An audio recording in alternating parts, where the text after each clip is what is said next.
Saan ka man naroroon, mahal ko, mananatili kang buhay sa aking puso. Ramdam kita sa bawat sandali. Dahil buhay na buhay ka sa himig ng pag-ibig. Himig ng pag-ibig. I need your love, you brighten up my day. Isang himig na maging gabay sa mga taong wagas na nagmamahalan. Duyan ng malabahagharing pag-ibig na hihili sa puso at pakiramdam. Himig ng pag-ibig. Isang dula na kung saan iikot ang iba't ibang kwento na inyong mapapakinggan mula Lunes hanggang Sabado. Sa pluma at direksyon ni Luvimin Aquino. Dito sa Lovelet Artist and Talent Center Drama Productions, handog sa inyo ng #1 and most trusted radio network in the country, Bumbo Radio Philippines. Basta Radio. Bumbo.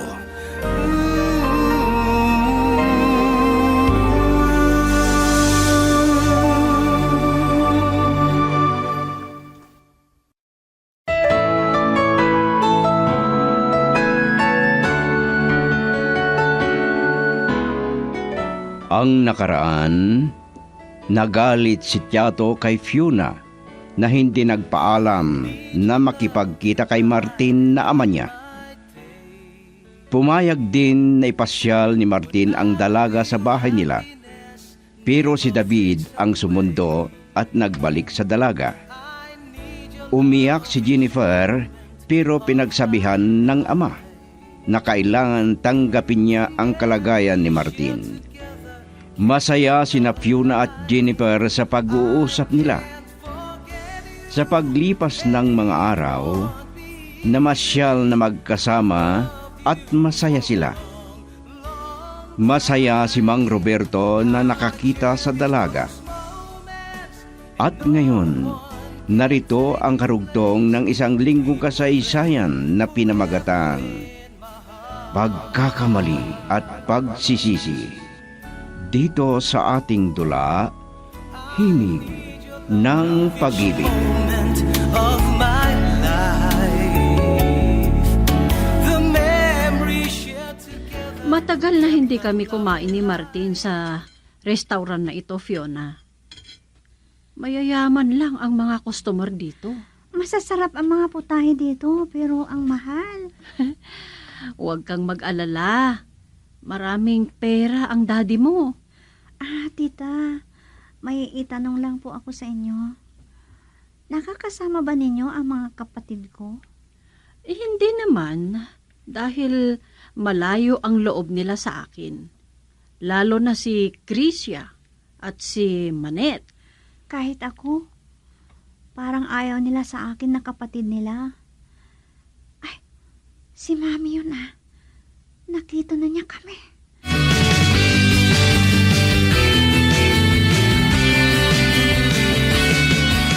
Oh, Fiona. Tapos na ba ang klase mo? Sino ang babaeng ito na kasama mo? Si Tita Jennifer, Mami, asawa ni Daddy. Si Mami, Tita. Kumusta po kayo? Mabuti at nagkita-kita tayo dito. Masaya ako na nakilala kayo.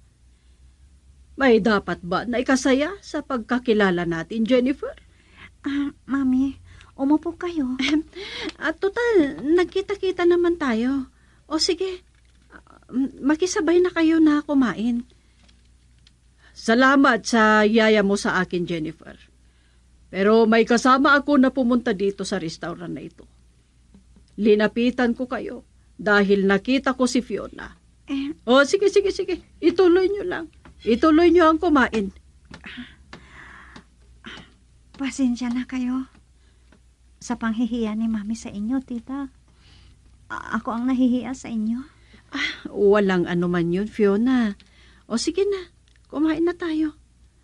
Ano ang gusto mo? Ihatid kita sa bahay ninyo? O kaya mamasyal muna tayo? Kayo, tita. Kung gusto niyo na mamasyal, baka may alam kayo na magandang puntahan. O sige, pag-usapan natin yan mamaya. Kung saan ang magandang pasyalan natin.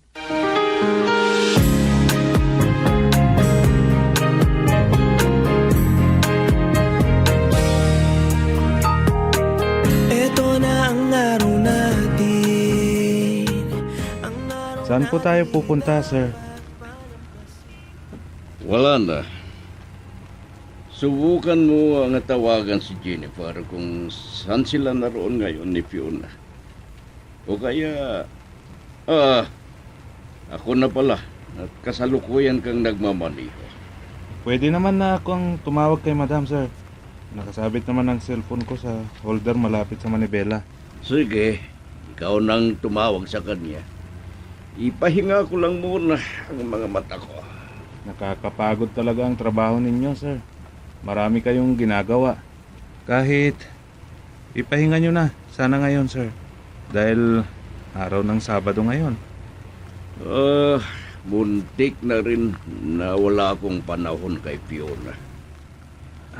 Ayan na, sir. Nagre-ring ng cellphone. Hello, David. Bakit ka tumawag? Tapos na ang pinuntahan namin ni sir, madam. Sabi niya tawagan ko kayo para tanungin kung saan ko yun naroon ni Fiona. Kauuwi ko lang dito sa bahay, David. Ganun ba, ma'am? Sir, nakauwi na raw si madam doon sa bahay. Sayang, pero di bali. Sa ibang pagkakataon na lang. Kami rin mamasyal ni Fiona pag may time.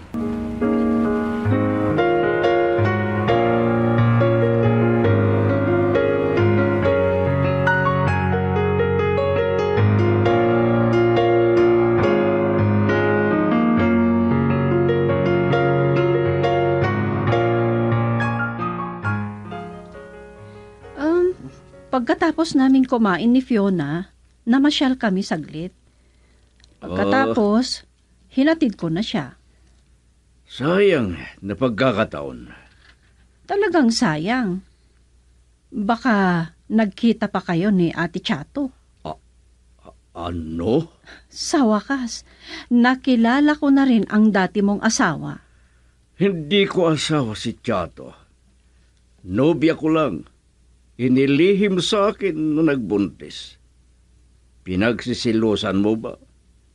Wala naman akong karapatan na magselos. Ay bakit mo sinabi yan? Hindi ko gusto na pakialaman ang nakaraan mo, Martin. Sapat na rin sa'yo na malapit ako kay Fiona. Girl, I need you. I need your love.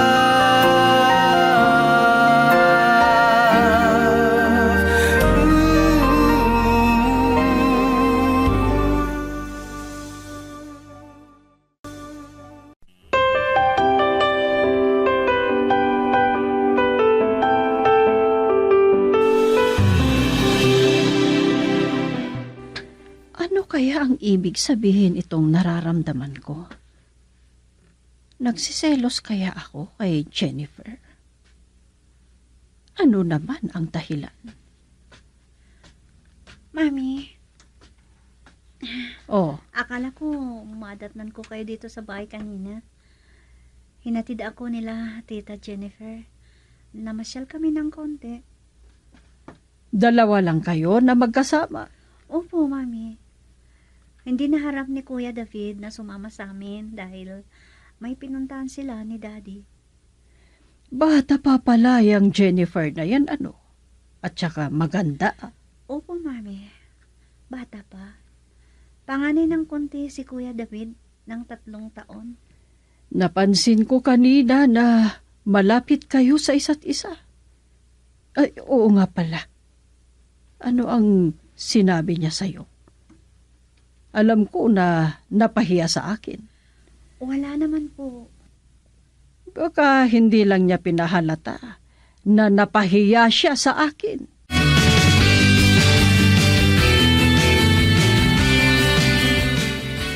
Nagkita pala kayo ni Chato. Ano naman ang sinabi sa'yo na kasama mo ang anak niya? Mabuti rin. Ganon. Parang hindi ka maniwala, Martin. Kailan ba ako nagsinungaling sa'yo? Ang iniisip ko nga, galit sa akin si Chato at baka'y damay ka.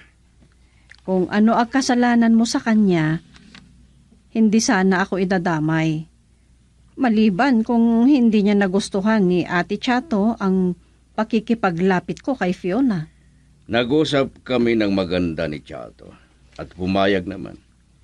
O kaya may problema sa pagkikita niyo. Huwag na nating pag-usapan yan. Kumusta pala ang pinuntahan ninyo, David? Nagbago ang pagkikita ng kagaya ko na negosyante. Para pag-usapan naming mabuti ang dumarating na ipapatayo na gusali. At lumalakas ang kompetensya kasi. Marami nang masyado ang pinagkakaabalahan mo, Martin. Kung payagan mo muna ako na tulungan kita na mamahala sa mga negosyo mo. Pinag-usapan na natin yan noon. Di na kailangan na ipaliwanag ko sa iyo. Pero ulitin ko, gusto ko na magkaroon ng anak. Naiintindihan kita dyan. Hindi ko gusto na may hindi tayo pagkakaintindihan. May mga kasamaan na nagawa ko. Pero mabuti akong asawa. Yan sana ang isipin mo.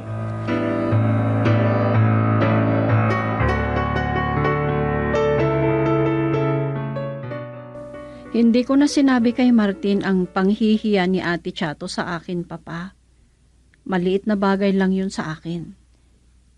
O kaya ayaw mo na may hindi kayo pagkaintindihan ng magulang ni Fiona. Isa pa yan, Papa. Hindi ko gusto na ako ang dahilan na hindi sila magkaintindihan. Hindi ko rin gusto na lumayo ang loob ni Fiona sa akin. Ang totoo, gusto ko na makapaglapit kami ni Ate Chato. Ano? Hindi ko alam kung paano ko gagawin yan, Papa. Kailangan kaya na gawin mo yan, Jennifer? Hindi ko gusto na may tao na nagagalit sa akin, Papa. Si Martin ang may kasalanan yan. Hindi lang si Martin ang may kasalanan, Papa, kahit ako. Sinunod ko kasi ang puso ko. Huwag mong sabihin na nagsisisi ka. Hindi naman, Papa. Mahal ko si Martin. Maliban lang kung may nahanap na naman na ibang babae. Kapag may pagkakataon ako, hindi ko gusto ang makaistorbo kay Fiona.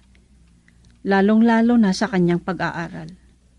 Sabihin ko sa kanya na gusto kong makausap ang kanyang mami.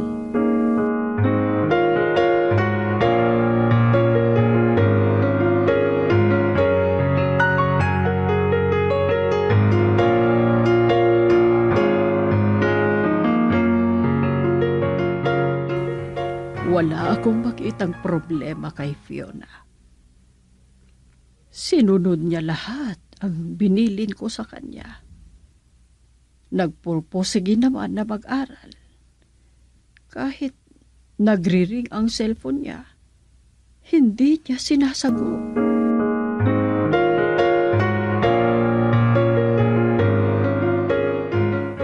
Pasensya na po kayo, tita, kung ngayon lang ako nabigyan ng pagkakataon na pasyalan kayo. Naintindihan kita. Oh, kumusta na kayo ng mami mo? Mabuti naman. Busy sa trabaho. Lagi na lang siyang gabi kapag nakakauwi. Ay, mahirap ang kalagayan niya. Responsable na ina. Alam mo, pinupuri ko ang lakas ng loob ng mami mo. Ay, oo nga pala. May posibilidad kaya na makapag-usap kami? Ha? Oo. Gusto ko na makipagkaibigan sa kanya. Kung pwede, ay iparating mo na may plano akong gusto ko siyang makausap. Kayong dalawa lang ang mag-usap? Oo, 2 lang kami na mag-usap. Pero iyan ay hindi ka sana papagalitan. Kung maganda ang pagsasabi ko sa kanya, hindi yun magagalit, tita. At wala namang masama kung mag-usap kayong dalawa. Girl, I need you. I need your love.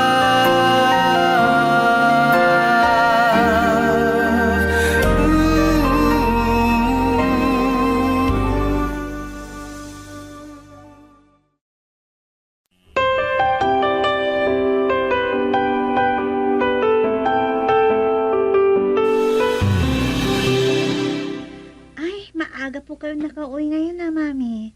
Nauna pa kayo sa akin dito sa bahay. Baka kung busy na naman ako sa susunod na araw, baka matuloy ang pagbiyahe ko sa linggong ito. Ay, lalayo na naman kayo pala. Mami, may sasabihin sana ako sa inyo. Pero wag sana kayong magalit. Oh, bakit naman ako magagalit? Kung hindi naman masama. Kung pera, ibibigay ko sa'yo. Ay, kung kasi, mami, kinausap ako ni Tita Jennifer. Gusto niya kayong makausap. Ano? Gusto niyang makipagkaibigan sa inyo. Ay, hindi ko pa masasagot ang bagay na yan. Ibigay mo sa akin ang number niya. At ako na ang tatawag sa kanya.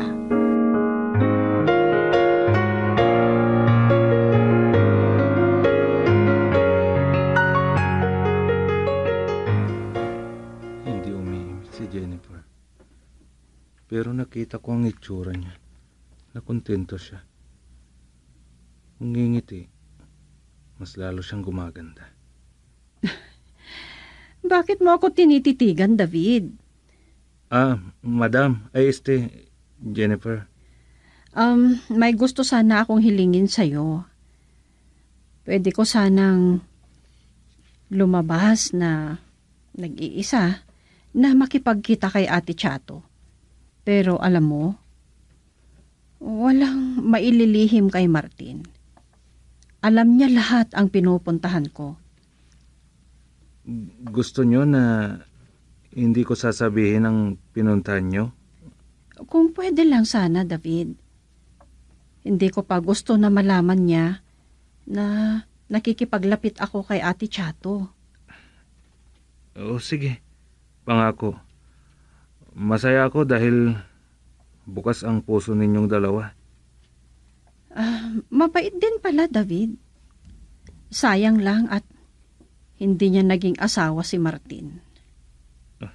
Ha? Baka kung iba ang isipin mo, ha? Kung may iniisip man ako sa pakikipagkaibigan sa dating nobya ni Sir Martin, iilan lang ang ganyan, Jennifer. Oo, gusto ko rin na makipagkaibigan sa kanya. Pero parang mapagmataas naman sila.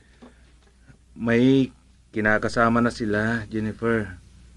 Parang walang pakialam ang mga anak ni Sir. Mapagmataas, lalo na ang ina ni Madam Marie Chris.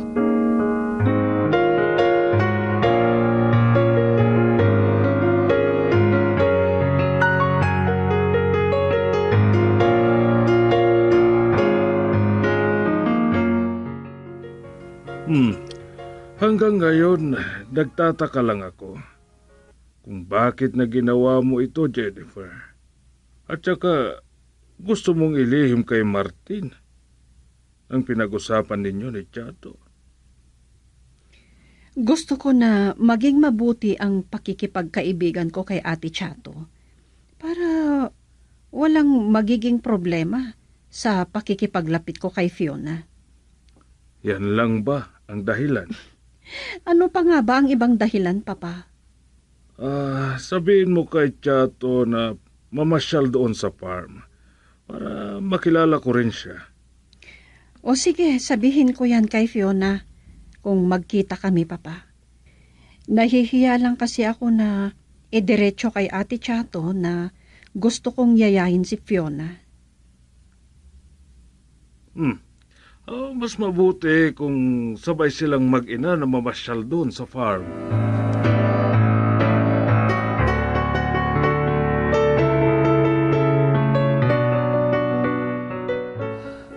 Gayon lang ako nasasaktan. Hindi ko inaasahan na nagkaroon kami ni Jennifer ng pagkakataon na makapag-usap.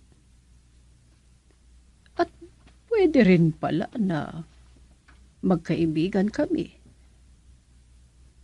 Maalala ko noong ako ay dalaga pa. Mabait ako na kagaya ni Jennifer.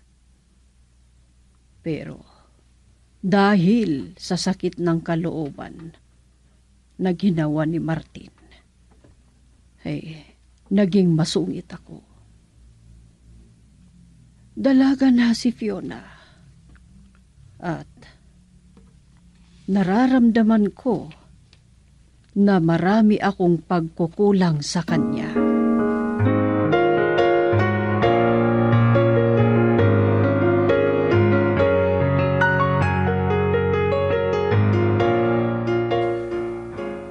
Kumusta ka, Rialin? Mabuti naman kung ganyan. Hindi problema ang pera. Tawagan mo lang ako. Libre ako ng hapon. Sige. Sige. Bye. Mas maganda si Rialin kisa kay Jennifer. Batang-bata. 18 anyos lang niya. Sir? Bakit, David? May naghahanap sa inyo dyan sa labas. Babae, sir. No? Siguro mahigit 40 na ang taon niya. Pero maganda pa rin. Isa raw negosyante. Si Rosinda siguro ang sinasabi mo. Asawa ng retirado na sundalo. Isa rin na negosyante. Sige, papasukin mo. Sige po, sir. Tignan mo nga naman. Sa dami ng iniisip ko, ay nakalimutan ko ang usapan namin ni Rosinda.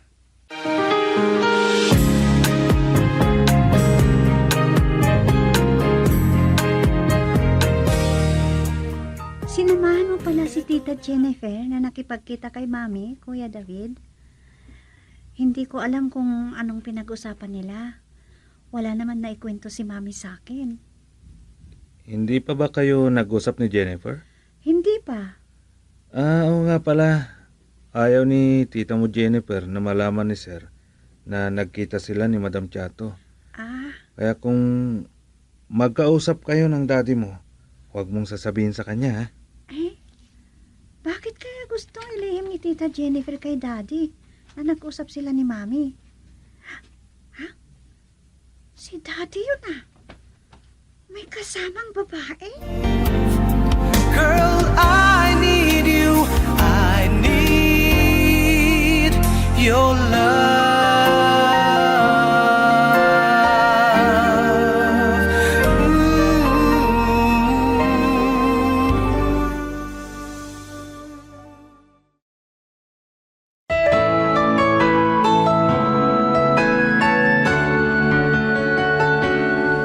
Ano pa ang mangyayari sa pagkakataon na yon? Mga kaibigan, pakinggan bukas ang karugtong ng isang linggong kasaysayan na pinamagatang Pagkakamali at Pagsisisi. Dito sa ating dula, Himig ng Pag-ibig. Isinulat para sa radyo ni Delfin Dumayas at sa direksyon Lubimin Aquino Sr. Production Supervision, Letias Todelio Aquino. Handog sa inyo ng number 1 and most trusted radio network in the country, Bombo Radio Philippines. Basta Radio. Bombo.